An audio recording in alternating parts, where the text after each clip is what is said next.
Que se passe-t-il autour des 8 éoliennes du parc de Nozay au nord de Nantes? Depuis un peu plus de 6 ans sur place, des questions inquiétantes se posent sans trouver de réponse satisfaisante.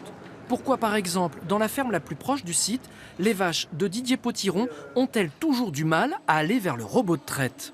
Là, elle hésite, justement. Ça, c'est une hésitation pour aller dans la stalle. Voilà. Normalement, la vache doit avancer, quoi. Qu'est-ce qui l'a fait hésiter? Eh ben, c'est le ressenti, justement, les nuisances qui viennent par le sol.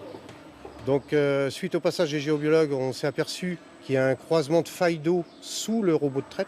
De l'eau souterraine qui pourrait propager des champs magnétiques perturbateurs pour les animaux, avec comme origine des câbles enterrés au pied des éoliennes. C'est ce que pensent Didier et sa femme Muriel. La production laitière de la ferme a fortement chuté et surtout la santé du bétail s'est beaucoup dégradée. En 6 ans, plus de 200 bovins sont morts, une surmortalité très importante qui n'a pas d'explication médicale ou sanitaire. Non loin de là, une autre exploitation située à un peu plus d'1 kilomètre des éoliennes. Ici, Céline Bouvet a elle aussi constaté sur ses vaches d'étranges troubles du comportement.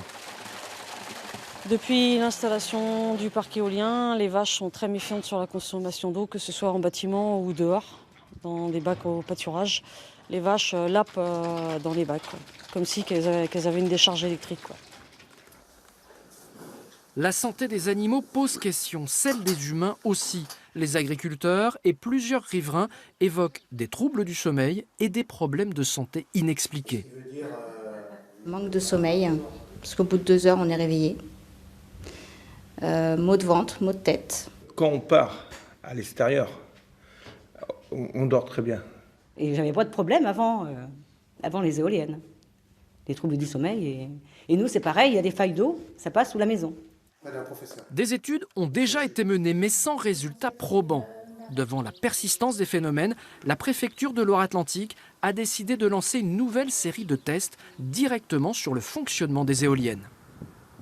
Nous allons, éolienne par éolienne, découpler une liaison équipotentielle, c'est-à-dire c'est la mise à la terre des éoliennes. Il y a une particularité sur ce parc qui pourrait peut-être expliquer. Les éoliennes sont reliées entre elles par une bande en cuivre. Est-ce que cette bande en cuivre posée à même le sol peut dégager elle-même un champ magnétique? Personne ne se le dit à ce stade. Pour répondre à toutes les questions, l'État a débloqué un budget de 30 000 €. Des forages viennent de commencer au pied des éoliennes. Un rapport d'expertise doit être remis à la mi-juin.